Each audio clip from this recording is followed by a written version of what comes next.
እኔ ውስጤን አውቃለሁ ማለት ራሴን ሙሉ ለሙሉ አልሳትኩም ግን ሰው ደግሞ የባሰ እንድታብድና ራስን እንድትለቅ ያደርጋል የኛ ህዝብ ከዚህ እኮ ኑሮ አዲስ አበባ ብትሄጂ አሪፍ ነው ቢያንስ ጎዳና ላይ የመተኛቱም ሁኔታዬን ስላዩ ቤት እናሳድርሻለን እያሉ የሆነ ጫካ ውስጥ ነው የፈራረሰ ቤት ውስጥ ወስደው እኔ ማደሪያ ቤት የሚወስዱኝ መስሎኝ ነበር ከዛ ወስደው እዛ ውስጥ አስገብተውኝ ድጋሚ የመድፈር ከዛ ቢዝነስ ተሰራ ነበር እኔም የሷን እንትን ተከተልኩኝ እና አተርፊም ልጁም ላይ ተርፍ ይችላል ስለዚህ ልጅ በድሎ ነው የሚያድገው ዝም ብለሽ እንትን በይ አዲስ አበባ ህዝብ ደግ ነው እንኳን ላንቺ ለጤነኛውም ይሰጣል ልጅ ታስተለቅስብኝ ይዘሻት ውጪ አለ ከሌሊቱ 10 ሰዓት ከዛ የት ሄዳለሁ በዛ ላይ አራስ ነኝ በዛ ላይ አይታየኝም በዚህ ሰዓት ታክሲ አይገኝም የት ሄዳለሁ ምናምን አላቅልሽም አታስለቅሽብኝ አለ ቤተክርስቲያን ዳር ቁጭ ብላ እንድትለምን አታረጋትም በዛም ምግብም ታገኛለች በዛ ላይ ደግሞ ለአንዳንድ ነገር እንዲሆናት ብር ሳንቲም ይሰጧታል ስትል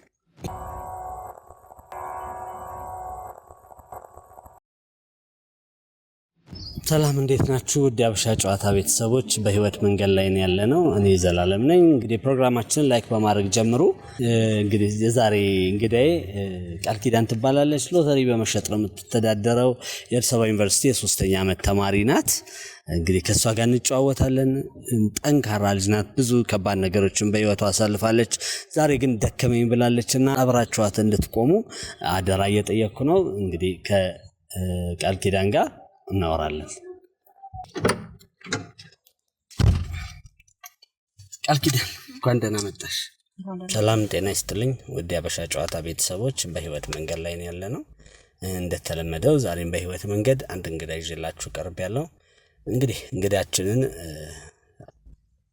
አስተዋውቃችኋለሁ የመጀመሪያው ስራ የሚሆነው እንግዳዬን ሎተሪ ትሸጣለችና በሷ ምርጫ ሎተሪ ነው መገዛት እናንተም ከዚህ በኋላ ባያችኋት ስፍራ ከመግዛት ወደ ኋላ እንዳትሉ ሎተሪሽ ልግዛ እስቲ አንቺ ምርጫ አንቺ መርጠሽ ስጪኝ እንዴ ቁረጥ አንቺ ምረጭ ሙሉ የፈለግሽው ሙሉ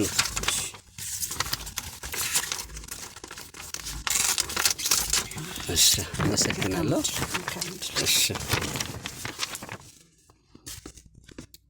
አንደኛ ዕጣ ስንት 5 ሚሊዮን ነው 30 ብር እንግዲህ አንደኛ ዕጣ 5 ሚሊዮን ነው የማን ነበር ስምሽ ያልሽኝ ሙሉ ስሜ ቃል ኪዳን ማን ያዘዋል ቃል ኪዳን ማን ያዘዋል ትባላለች ባለ 5 ሚሊዮን ብር ሎተሪ ነው የሰጠችኝ ከሷ የገዛሁት እንግዲህ እሱ ነው እንግዲህ እናንተም ገዝታችሁ የድሉ ባለቤቱ ነው ዛሬ ከቃል ኪዳን ጋር የምንጫወተው ቃል ኪዳን እንደምታዩት ማየት የተሳናት ናት ግን የራሷ የሆነ ታሪክ አላት ዛሬ ደግሞ ያበሻ ቤተሰቦች አብራችኋት እንድትቆሙ ትፈልጋለች ስለዚህ እስቲ ከቃል ኪዳን ጋር እንጫወት ቃል ኪዳን ትውልድሽ የት ነው ትውልዴ የተወለድኩበት ሀገር አሩሲ ዴራ ይባላል ዋና ቦታ አይኔም እዛ ነው የጠፋው አክስቴ ጋር ነበር የምኖረው እና አክስቴ በወቅቱ ቢሰብ ሌሎች ልጆችን ስለምታሳድግ አቅም የላትም የምትተዳደረው ጠላ በመሸጥና አረቄ በመሸጥ ነው እና በዛ ሰዓት አይኔ በ7 ዓመቴ ነው አይኔ ጠፋው እና በዛ ሰዓት ህክምናም ጸበልም አልሄድኩም አክስቴም አቅሙ ስለሌላት ምንም አልሄድኩም እዛው በሳምንቱ አይኔን ጋረደኝ አይኔን ሲጋረደኝ ያው ከቤትም አልወጣም ብዙም ስራ መስራት አልችልም ከዛ በዛ ሰዓት ረጅም ሰዓት ስቀመጥ እናቴ መጣ ያው ጤነኛ ልጅ ስለሰጠቻት አይኔ ጠፍቶ ስታይ አለቀሰች በዛ ሰዓት እሷም አቅሙ ስለሌላት ከእጅ ወደ አፍ ስለሆነ የምትኖረው ከዛ ምንም ማድረግ አልቻለችም ያው ተታባት ሄደች እንደገና ከዛ ተመልሳ መጣ ወሰደችኝ እንደዛው እንደሆንኩኝ ከናቴ ጋር ካክስቴ ጋር ተቀያየሙ ማለት ደና ልጅ ሰጥቼሽ እንደዚህ አርገሽ ተጠበቅሽኝ ምናምን አለቻት ያው አክስቴ መንከባከብ ስላልቻለች በቁጡ ምንም አልጠየቀችም እድር ጠይቃ ነበር የእህት ልጅ አናሳክምም ያንቺ ልጅ ካልሆነች የእህት ልጅ አንችልም አለች በዛ ሰዓት እሷም አቅም ስለሌላት ምንም ማድረግ አልቻለችም ከዛ እናቴ ወደ ሁሩታ የሚባል አሩሲ ሁሩታ ወሰደችኝ በዛ ሰዓት ወሰደችኝና ቤት ተቀመጥኩ እዛ እናቴ ያው ጧት ማታ ነው መገባው የት እንደምትሄድ አላቅም እና ትንሽ ችግር ነበር በዛ ላይ ልጅነትም አለ እይታም ችግር አለ ምግብ ምናምን እንበላበት የለም በር ተቆልፎብኝ ነው ሙሉ በውጪ በር ላይ ነው መቀመጠው በዛ ሰዓት በጣም እቸገር ነበረ። ማለት ለውስጤን ለማን እንደማዋየውና ለማን ችግሬ እንደምናገር ግራ ይገባኝ ነበር። ልጅም ስለሆንኩ ደግሞ አፍ አውጥቶ የመናገር አቅሙ የለኝም ነበረ። በጣም ተቸግሬ ነበር። ከዛ አማራጭ ጎረቤት ሲጠይቋት ለምን ቤተክርስቲያን ዳር ቁጭ ብላ እንድትለምን አታረጊያትም? በዛም ምግብም ታገኛለች፣ በዛ ላይ ደግሞ ለአንዳንድ ነገር እንዲሆናት ብር ሳንቲም ይሰጧታል ስትል ሄዳ እናቴ እዚህ ጋር ቁጭ ብላ ቤተክርስቲያን ዳር አስቀመጠች። በዛ ሰዓት ያው ነፍስ ይማርም ምንም ሲመጣ ምግብ እበላለሁ፣ ሳንቲም ምናምን ይሰጡኛል። ያንን ማታ ይዤ እገባለሁ እና እናቴ ማታም ስገባ ምንም ራት ምናምን አሰጠኝም። ማለት ስለሌለ በዛ ሰዓት እኔ አልረዳም ለምንድን ነው እንደዚህ የምታደርገው ብዬ በጣም አዝን ነበረ። ያው እንትን ል ነበረ፣ በጣም እናድር ነበረ። ከዛ እሷ እንደዛ ነበር የምትለው። ከዛ እንደዚህ በጣም እንደዚህ ብላ ስታዋራት የሆነች ሴት መንገድ ላይ ገበያ ላይ እንደዚህ ልጅ አለችኝ፣ ግን ግራ ገባኝ። ቤት ውስጥ ቁጭ ብላ ምንም ማድረግ አልችልም። እኔ ግራ ገባኝ ስትላት አንቺ ልውሰድልሽ ትላታለች። ከዛ ስትወስደኝ እቺ ሁለተኛው ማለት ቅድም ነግሬያለሁ። እስቲ አሁን ተመልካቾች እንዲያውቁት ወላጅ አባትሽን አላገኘሽም? ወላጅ አባቴን አላገኘውም። ከዛ ወላጅ አባትሽ ነው ብላ እናቴ የሆነ አባት ሰጠችኝ። ከዛ ወሎ ሄድኩኝ፣ ወሎ ሀገር። እሱ ይዞሽ ሄደ ወደ ወሎ? ወሎ ሀገር ሄድኩኝ። ከዛ እዛ ሲሄድ አመለካከቱም በቃ የወረደ ነው። እንደጠበቅኩት እንዳባት አላየሁትም። ማለት አንዴ የከብቶቹን አዛባ ያስጠርገኝ ነበር፣ ስራ ያሰራኝ ነበር። እንዴት አባት ሆኖ እንደዚህ ያደርገኛል? በዛ ላይ አይታየኝም። በባዶ እግሬ ነበር ከብት አዛባ መጠርገው እና ፈንገስ ምናምን ይዞኝ ነበረ፣ ጫማ ምናምን ስለማላረግ። ከዛ በቃ ሳየው ተለየብኝ አባት እንትኑ ማለት ነው። ከዛ ብቻውን ነበር የሚኖረው። ሌሊት አስገድዶ የመድፈር እንትን አረገብኝ። በዛ ሰዓት ሌሊት ነበረ። አገሩንም አላውቀውም፣ አዲስ ነኝ። በአራት እግሬ ዳገት እየወጣሁ ሲሄድ ትዝ ይለኛል። ከዛ በኋላ ወዴት እንደደረስኩ አላውቅም። ሌሊት ነው፣ ወደ 7 ሰዓት 8 ሰዓት ይሆናል ከሌሊቱ። ከዛ እንትና ላይ እንዴት እንደተገኘውም አላውቅም። የዛን ጊዜ ያው ስነ ልቦናም ችግር ስላለ ራሴንም በጣም ልጅነትም ስላለ በቃ በጣም እያለቀስኩ ነው ወደ ላይ የወጣው ዳገቱን። ከዛ በእሱ ጋር እየኖርኩ እያለ በቃ ሁሉን ነገር ከጨረሰ በኋላ ወደ እናትሽ መልስሻለሁ፣ ግን እዛ ስትሄጂ ዘመዶችሽ ጋር ስትገቢ እንደዚህ ያደረገኝ ምናምን ብለሽ እንዳትናገሪ ብሎ የሆነ ማላ አማለኝ። ሲያስምለኝ ያንን ማላ ማልኩለት። ያው ፈርቼ ማለት ነው። ከመጣው ባለሽበት ቦታ ነው ምገልሽ ምናምን አለኝ። ከዛ እንደዛ ከሚያደርገኝ ብዬ ማልኩለት። እንሺ ያልናገርም እኔ ብቻ ደርሰኝ እናቴ ጋር አልኩት። ይዞ ይመጣ። እናቴ ስትመጣ የለችም። ጎረቤት የምታውቃት የእሷ ጓደኛ ነበረች፣ እሷ ጋር አስቀምጦ ያው እናቴ ስትመጣ ስጫት አምጥቻታለሁ ልጅቷን ብሎ እንዴት እሷ ባለችበት ተቀብለክ እሷ በሌለችበት ልጅን አክለት ጥለት ሄዳለ? በምን ዋስትና ነው የምቀበልክ ምናምን ስትለው አይ እንግዲህ የራስሽ ጉዳይ ነው ምናምን ብሎ ጥሎባት ሄደ፣ በጎረቤቷ ላይ ማለት። ከዛ እናቴ መጣች። ለምን ተቀበልሽ ምናምን አንቺ እኔ በሌለውበት ማን ተቀበያለሽ አለችን። እናቴ በጣም ተናደደች። ከዛ ስትናደድ እንግዲህ ልጅሽ ናት የወለድሻት ልጅ ስለሆነች አጥያትም አምጥቶ ከሰጠ ደግሞ ምን ላርግ ምናምን አለች። ከዛ እንደዛ አለች። ከዛ ያው እናቴም ጋር ስኖር ያው በጣም ተቸግሬ ነበረ። ምግብ ምናምን ስለማልበላ ያው ቤተክርስቲያን አስቀመጠችኝ። ቅድም እንዳልኩት ቤተክርስቲያን ያው ዛዛር ስቅም ያው ለኔ ቤት የሚሰጠውን ነገር እየበላው አንዳንድ ነገር ሳንቲሞችም ሳያገኝ ያው ማታ መጥቼ ዳቦ ምናምን ትገዛልኛለች በሱ ማለት ነው። ከዛ ገና ደግሞ ሁለተኛ አባትሽ ነው ብላ ለሌላ ሰው ታስተዋውቀኛለች። ታስተዋውቀኝ በሴት ናት፣ የሷ ጓደኛ ታውቃታለች። ከዛ እንደዚህ ልጅ አለችኝ አይነ ስውር፣ ግን ቤት ውስጥ ምንም ላረጋት አልችልም። ሰጣትም አብላትም የላኝም። እዛ ላይ ሰርታ እንኳን እንዳትበላ አይነ ስውር ናት፣ ምን ላርጋት ምናምን ስትላት እስቲ አንጫት፣ እኔ ከልጆቼ ጋር የበላችሁን በልታ ታድራለች ትኖራለች አለቻት ስትላት። ከዛ እሺ ያለችና ስታሳያት ያኛው አባቴ ሁለተኛው አባቴ አለቀሰች። ልጄ ናት አለ። ከዛ አልተዋጠልኝም እንደዛ ሲልም እሱ ከዛ እሱ ጋር ማደግ ጀመርኩኝ። ማለት ከዛኛው ጥሩ አመለካከት ነው ያለው። አዳሪ ትምህርት ቤት ሰበታም እንድገባ ያደረገኝ እሱ ነው እና ከዛኛው ተሻለኝ። እሺ እኔ ስላላሳደከኝ እኔ አባትነት ፍቅር ስላላገኘው አባቴ ነኝ ብዬ ለማመን ይከብደኛል። ግን አንተ አምነህ ከተቀበልከኝ ስም አይፋቅምና እንትን እለዋለሁ እቀበለዋለሁ ብዬ ከሱ ጋር እንትን አልኩኝ። ከዛ ዳሪ ትምህርት ቤት እንደገባ ሜዲካል ምናምን ከአይኔ ውጪ ሌላ በሽታ እንደሌለብኝ ምርመራ አደረገልኝ እና የሰፈር ሰዎችን ያው እኔ ወንድሜን ይዤ ወጣው። ልመና የትራንስፖርት ምናምን በየቤተ ክርስቲያኑ ተለመነልኝ። ሰበታ ትምህርት ቤት ገባው። ከዛ ከ1 እስከ 6 እዛ ተማርኩኝ። 6 ሲሆን ቤት ተከራይተን ነው የምንወጣው 7ኛ ክፍል ላይ ማለት 400 ብር ይሰጠናል በወር ማለት ነው። ከዛ ሲኖር በዛ ላይ ጎበዝ ተማሪ ነኝ፣ የደረጃ ተማሪ ነኝ። እዛ አንድ አይነ ስውር ተዋወቃለሁ ማለት እኔ የምታወቀው በሌላ ጓደኞቹ ናቸው የሚመጡት። እዛው ቁጭ በይ ምናምን ብሎ ከሱ ጋር አስቀምጠውኝ ይሄዳሉ። ሁሌም ስቀመጥ ከሱ ጋር እሱን ወደዋለሁ ይወድሻለሁ ምናምን ይለኛል። ከዛ እዛ አብሬው እንትን ስል የሆነ የፍቅር የሚገልጽ እንደዚህ ጆሮ ጌጥ ምናምን ኬክ እንትን ቾኮሌት ምናምን እየገዛ ያመጣልኛል። እኔ እዛ ሰዓት ምንም ማየት የተሳነው ነው ተስፋዬ በላይ ይባላል። እኔ ምንም አላቅም የዛ ሰዓት። እኔ ወንድም እንደዚህ ምናምን ከወንድ ጋር ማልሄድም እንደዚህ ቀርቦም ከወንድ ጋር መጫወት በጣም ፈራለሁ። ከዛ እሱ ይቀርበኛል ምናምን ነገር በቃ እያደር ሲሄድ እየወደድኩት መጣሁ። ከዛ የደረጃ ተማሪ ነኝ ብያለሁ። ከዛ ትምህርት መማር አልቻልኩም። ከዛ እሱ መጨረሻ ላይ ትምህርቴን ማቆም ስጀምርና ቤት ከጓደኞቼ በታች ሆኜ ከጓደኞቼ እየተማሩ ነው ሳልማር ቤት ቁጭ ብዬ አመመኝ። የሱን ስም ነው መጠራው። ቤተሰብ መጣ ተደውሎ በቃ ስሙን ነው መጠራው። በቃ ምንም እንትን ማለት ሰው ያስጠላኛል። ከሰው ጋር አልኖርም፣ ብቻዬን ነው መሆን የምፈልገው እና ስሙን ነው መጠራው በቃ። እና በጣም እንትን ስል ሐኪም ቤት አማኑኤል ሆስፒታል ሐኪም ቤት ይወስዱኛል። በጣም ግሉኮስ ምናምን ተደርጎልኝ ራሴን ስቼ ማለት ነው። ፋዘር መጥቶ ይሄኛው ፋዘር መጥቶ ማለት ነው አማኑኤል ሆስፒታል ይወስደኛል። ሕክምና ይጀመርላት ይባላል። ያው በፊትም የኑሮ ያኗኗር ችግር ስላለብኝ ትንሽ በፍቅር ስላላሳደግኩኝ ቤተሰብ ጋር ችግር ተባባሰብኝ። ሲባባስብኝ አማኑኤል መድኃኒት መዋጥ ጀመርኩ። አሁንም ወጣለሁ እና መዋጥ ጀምሬ እዛ አመለካከታቸው አማኑኤል ሲባል ብዙ ጊዜ ያው እብድ ብቻ የሚገባ መስሎ ነው በእኛ ህዝብ የሚታየው።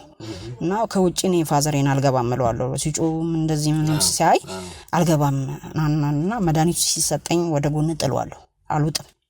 ከዛ ለምን ደግሞ አትውጪ ምናምን ሲባል አይ እኔ እንደዚህ መባል አልፈልግም፣ እንደዚህ ብለው እኮ ሰዎች እንትን ይሉኛል፣ መንገድ ላይ የባሰ ነው እንትን የሚሉኝ ማሳብዱኝ ምናምን ብዬ እንትን እል ነበር። ከዛ በመሃል መድኃኒቱን አቋረጥኩኝ።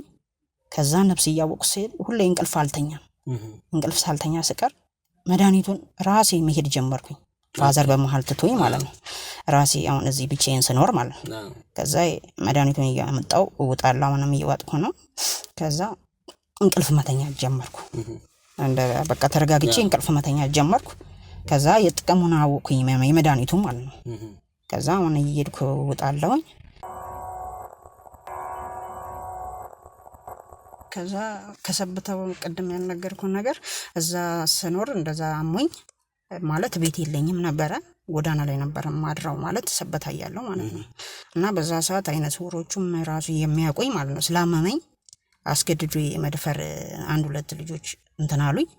ከዛም ደግሞ አይናሞቹ ደግሞ ያው እንዳመኝ ስለሚያውቁና ሁኔታዬን ስላዩ ቤት እናሳድርሻለን እያሉ የሆነ ሰበታ ጫካ ውስጥ ነው የፈራረሰ ቤት ውስጥ ወስደው እኔ ማደሪያ ቤት የሚወስዱኝ መስሎኝ ነበረ። ከዛ ወስደው እዛ ውስጥ አስገብተውኝ ድጋሚ የመድፈር በሱ በልጁ የተነሳ ማለት ነው የመድፈር እንደገና 2 አይነት ልጁ ጠፋ። ጭራሽ መጥቶ እሱ ምንድነው ያለው አስጠንቅቆ ጓደኞቼን ከዚህ በኋላ ስሜን እንዳታጠፋ ተስፋዬ በላይ ነው ምናምን ብላ ስሜን እንዳታጠፋ ምናምን ብሎ ክፍል ውስጥ ገብቶ አስፈራርቶ ነው ሄደዋሉ። እኔ ጓደኞቼ ሲነግሩኝ ማለት ነው። ከዛ በዛ ሰዓት ማንንም እብድናት ብሎ ስለሚያስቡ ማንንም አያስጠጋኝም። ጓደኞቼም የሚያቆኝ ጓደኞቼ ጠሉኝ። ከዛ ማደሪያ የለኝም። ቀን ዝም ብዬ እዞራለሁ እንትን እላለሁ ሰበታ ውስጥ።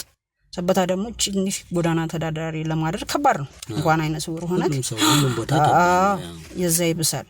ከዛ እኔ ማደሪያ ይሰጡኛል ብዬ ጠብቄ ተከትያቸው ሲሄድ አይናሞችን እንደገና ያዛ ጋንዲ የሚባል ሰፈር አለ የፈራረሰ ቤት። እዛ የፈራረሰ ቤት ውስጥ ወስደውኝ ደፍረውኝ እንደገና መውጫ የለው እዛ ውስጥ ጥሎኝ ሄዱ። ከዛ ብጮ ባለቅስ ማንም ይደርስ የለም። ጂቢ ይጮሃል በዛ ሰዓት በእግዚአብሔር ወይ ብዬ እያለቀስኩ እያማረርኩ ፈጣሪ በቃ እየተጣራው ዝም ብዬ የፍርሃት ማለት ነው እየተጣራው ወጣሁ ወደ አስፓልት ማለት ነው። በቃ እቺ እኮ በቃ አሟታል እኮ ዝም ሰበታ መራውራንም አባሯታል እሷ እኮ ምንም እንትን ጤነኛ አይደለችም እኮ አትቅረቧት ምናምን ይላሉ። ከዛ አይነ ስውሮችም በዛ ሂሳብ ስለሚያዩ አሁን ቤቴ ብንወስዳት ትመታናለች እንደዚህ ታደርገናለች ሲሉኝ እኔ ውስጤን አውቃለሁ ማለት ራሴን ሙሉ ለሙሉ አልሳትኩም። ግን ሰው ደግሞ የባሰ እንድታብድና ራስን እንድትለቅ ያደርጋል የኛ ህዝብ። ከዛ አማራጭ ሳጣ የሆነች አይነ ስውር አለች እዛ ሰበታ የተማረች ማለት ነው። ቃል ኪዳን አለችኝ ጓደኛዬ ነገር ናት ብዙም ባንቀራረብም ቃል ኪዳን አለች አቤት ከዚህ እኮ ኑሮ አዲስ አበባ ብትሄጂ አሪፍ ነው ቢያንስ ጎዳና ላይ የመተኛቱም ተከብረሽ የመተኛቱም እንትን አለሽ እዚህ እኮ ማንም ጎዳና ላይ አድርም ስለዚህ በጣም ትቸገሪያለሽ የደረሰብሽን ችግር ነግረሽኛል እኔም አዲስ አበባ ነው የምኖረው እና አዲስ አበባ እንሄዳለችኝ መጣሁ እዚህ ከሷ ጋር መጣሁ እሷ እንዳጋጣሚ ቢዝነስ ተሰራ ነበር ከዛ ቢዝነስ ተሰራ ነበር እኔም የሷን እንትን ተከተልኩኝ እሷም ሰራው ማለት ሴተኛ ዳሪ ነበረች እሷ ማለት ነው ከዛ በቃ እኔም አማራጭ እዚህ መጥቼ ራብ ከመሞት ቢዝነስ ካንቺ ጋር ልጀምር አልኳት እሺ ያልኩኝና 1 ወር ሰራው ሳየው ሰዎቹ ማለት ያታልሉኛል ብር ይሰጡኝ አሪፍ ብር ተነጋግረን ገብተን የሚሰጡኝ 60 ብር 100 ብር ምናምን ነው ከዛ ይሸውዱኛል ይሄ ነገር ይቀርብኝ በቃ ከኔ አይሄድም ብዬ ወዲያውኑ ወጣው ከዛ ሰው ማመለካከቱ እዚህ ስቆም ጥሩ አይደለም ሰው ይጣላል አይነ ስውር ሆና እንደዚህ እየሰራች ምናምን ችግርን የሚያውቅ የለም ከዛ በዛው እሱን ተውኩኝና ደግሞ መልሼ ወደ ልመና ገባሁኝ ከዛ ልመና ገብቼ እሱን እየለመንኩኝ መኖር ጀመርኩኝ ከዛ በጓደኝነት አንድ ልጅ ያስኩኝ ሌላዎቹ ከሚደፍሩኝ ብዬ አሁን መከራ ከሚደርስብኝ ብዬ አንዱን ዱርዬ ያስኩኝ እዚህ ፒያሳ ላይ ማለት ነው ከዛ ሳላስበው ከሱ ጋር እርግዝና ተከሰተብኝ አላወኩም 5 ወር ሆኖኛል ያንን ላስወጣ ሐኪም ቤት ሲሄድ አንቺ አሁን እንደዚህ 5 ወር ልጁም ጽንሱም አድጓል እና አተርፊም ልጁም ላይ ተርፍ ይችላል ስለዚህ ጽንሱን ልጅ በድሎ ነው የሚያድገው ዝም ብለሽ እንትን በይ የአዲስ አበባ ህዝብ ደግ ነው እንኳን ላንቺ ለጤነኛውም ይሰጣል ዝም ብለሽ እንትን በይ ሲሉኝ ከዛ ልጅቷ ተወለደች ጎዳና ላይ እዚህ አራዳ ልጅቷን አርሴማ ነው ያልኳት ከዛ ጎዳና ላይ እዛ አራዳ ጊዮርጊስ ነው የወለድኳት ከዛ ሰዎች ያቁኛል እዛ ጋር ብዙ ጊዜ ስለምለምን እዛ አካባቢ ልብስ ምንም ያምጥተው ይሰጡኛል እዛ ጋር 10 ወር ያዝኳት ጎዳና ላይ ማለት ነው ከዛ ጎዳና ላይ የኖርኩኝ እሷ ስትወለድ መጀመሪያ ስወልዳት ጎጃም በረንዳ ማለት ጎዳና ሰልችቶኝ ጎጃም በረንዳ አልጋ ቤት አድር ነበር ሳድር እዛ መጀመሪያ ወጣት ሆኜ ምንም ልጅ ሳይኖረኝ ልጁ የሚያስተዳድረኝ ልጅ እንትን ይለኝ ነበር እንከባከበኝ ነበር ልክ ልጅቷ ስትወለድ ከሌሊቱ 10 ሰዓት ስታለቅስበት ልጅቷ ስታለቅስብኝ ይዘሻት ውጪ አለ ከሌሊቱ 10 ሰዓት ከዛ የት ሄዳለሁ በዛ ላይ አራስ ነኝ በዛ ላይ አይታየኝም በዚህ ሰዓት ታክሲ አይገኝም የት ሄዳለሁ ምናምን አላቅልሽም አታስለቅሽብኝ አለኝ ከዛ ሲለኝ ሆነ ወጥቼ እሷንም በደንብ አልያስኳትም የፖሊስ መኪና ሲያልፋየውና ሲቸገር እንደዚህ ኬኒን ሳወዛውዛ አይቶ ሰው የሚያሻግረኝ የለም ከዛ ጭር ያለ ስለሆነ ወረደና እሱ ወዴት ነው የምትሄጂው ምናምን በዚህ ሰዓት እኮ ገና ነው በዛ ላይ ልጅ ይዘሻል በዛ ላይ አይታይሽም ወዴት ነው የምትሄጂው ሲለኝ አራዳ ጊዮርጊስ ነው የምሄደው እዛ ቤተክርስቲያኑ ጋር በዚህ ሰዓት እንዴት ትሄጃለሽ በዛ ላይ ብርድ ነው ምናምን ሲለኝ ያልጋ ቤቱ ውጪ ብሎኝ ነው ምናምን እንዴት እንደዚህ ያደርግሻል በዚህ ሰዓት ግፈኛ ነው ምናምን ብሎ በራሱ መኪና ይዞኝ ሄዶ ጊዮርጊስ ጋር አስቀመጠኝ ከዛ ድርጅት ልጅቷን ስጭኝ አለኝ የሆነ ጴንጤ ድርጅት ያለ ፒያሳ ጋር ከዛ ወደፊት 18 ዓመት ሲሆናት ማታት ትጠይቅሻለች እስከዛ ግን አታገኛትም ምናምን ሲለኝ እኔ መከራ ስንት መከራ ይቼባታለሁ እዛ ላይ ጎዳና ላይ ሆኜ ነው ያሳደግኳት እዚህ ያደረስኳት እንዴት እሰጣለሁ ስል ፋዘሬ መጣና መወለዴን ሲሰማ ምናምን ልጅቷን ካልሰጠሽኝ አለኝ ከዛ ሲለኝ እሱንም አልሰጥም አልኩኝና በሱም ብዙ ተከራክረን ልጅቷን ላለመስጠት ማለት ነው አንቺ ተሰቃይተሻል እንደገና ተጎርተሻል ሁለተኛዋ ልጅ እዚህ ምድር ላይ መጣ ለምን ትጎዳለች ስጭኝ እኔ ላሳድጋት ያንቺ ላይፍ አንዴ ተበላሽቷል የሷንም ድጋሚ አታበላሽ ሲለኝ አማራጭ ሳጣለ እሱ ሰጠውት ከዛ ትምህርት ለመጀመር አሰብኩኝ ልጅቷ ስትሄድልኝ ማለት ነው ልጅቷ ስትሄድ ምንም አላለቀሰችም ምንም አላለችም በቃ ገረመኝ እኔ 10 ወር ይዣት ምንም እንትን አላለችም ከዛ ደውዬ ስጠይቅ ምንም አልሆነችም ደህና ናት ወተት ምናምን አዘጋጁላት ከዛ አዛ ማደግ ጀመረች እኔም ይርኩ ጠይቃታለሁ አሁን በትምህርቷ በጣም ጎበዝ ናት ሁለተኛ ስንት ዓመት ልጅ ናት አሁን 10 ዓመቷን ይዛለች 2004 ነው የወለድኳት እና 10 ዓመቷን የደረጃ ተማሪ ናት ጎበዝ ናት እና ይህንን ይመስላል ባጭሩ። አሁን ምን ላይ ነው ያለሽው? አሁን ቤት ተከራይቼ ነው ያለሁት። ምንድነው የምትሰሪው? ሎተሪ እሸጣለሁ፣ መጽሐፍም በቅርብ እሸጣለሁ፣ መጽሐፍ እሸጣለሁ። አንዳንዴም ሲሰለቸኝ ማስቲካ አዞራለሁ እንትን እላለሁ። ግን ከባድ ነው። አሁን ቤትም ተከራይቼ ስለምኖር ራሴን ትማሪያለሽ? እማራለሁ። የት ነው የምትማሪው? አዲስ አበባ ዩኒቨርሲቲ ነው። አዲስ አበባ ዩኒቨርሲቲ ምንድነው የምትማሪው? ሶሻል ወርክ ተማሪ ነኝ፣ 3ኛ ዓመት። እንግዲህ የአበሻ ጨዋታ ቤተሰቦች ከቃል ኪዳን ጋር ይሄን ያለ ነገር ተጫውተናል። የአዲስ አበባ ዩኒቨርሲቲ የ3ኛ ዓመት ሶሻል ወርክ ተማሪ ናት። ሎተሪ ታዞራለች፣ ማስቲካ ትሸጣለች፣ በክራይ ቤት ነው የምትኖረው። ኑሮ እንግዲህ ለሁላችንም ከባድ ነው። በዚህ ላይ ደግሞ አለማየት ሲጨመር ከሁሉ በላይ ይከብዳልና ውድ የአበሻ ጨዋታ ቤተሰቦች ቃል ኪዳን አብራችኋት በመቆም አይዞሽ በርቺ ይሄም ቀን ያልፋል እንድትሏት ትፈልጋለሁኝ። እስከዛሬ ድረስ በብዙ አቅጣጫዎች አብራችሁኝ ቆማችኋል። ዛሬም ደግሞ ከቃል ኪዳን ጋር አብራችሁ በመቆም አበሻ ቤተሰብነታችሁ እንደምታረጋግጡ ፍጹም እምነቴ ነው። ለምታደርጉት ነገር ሁሉ ከልብ አመሰግናለሁ። ቃል ኪዳን የባንክ አካውንት አለሽ? እሺ ስጪ።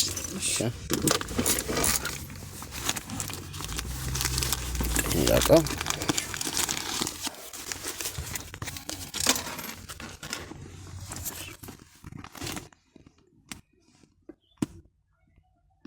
እንግዲህ የቃል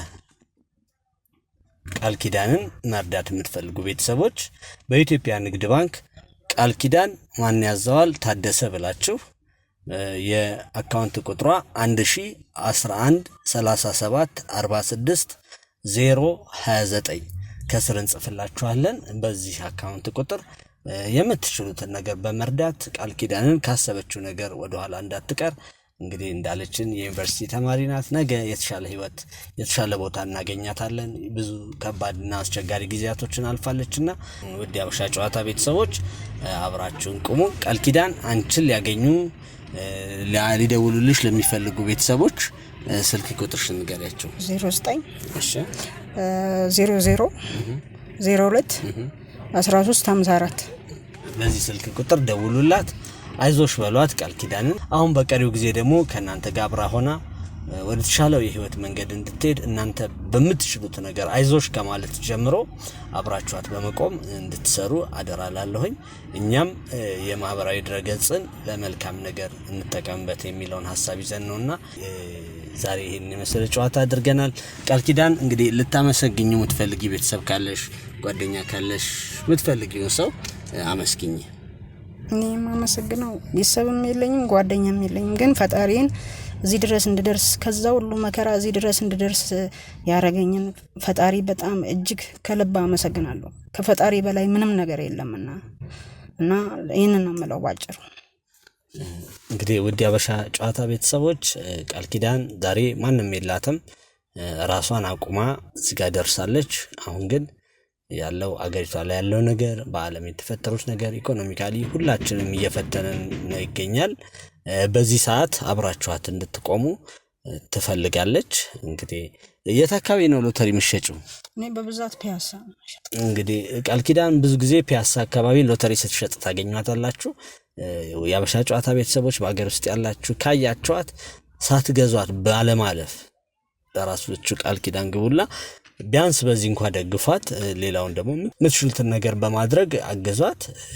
እኔም ቃል ኪዳንን ወደኛ ላመጣልን ሰው ከልብ አመሰግናለሁኝ።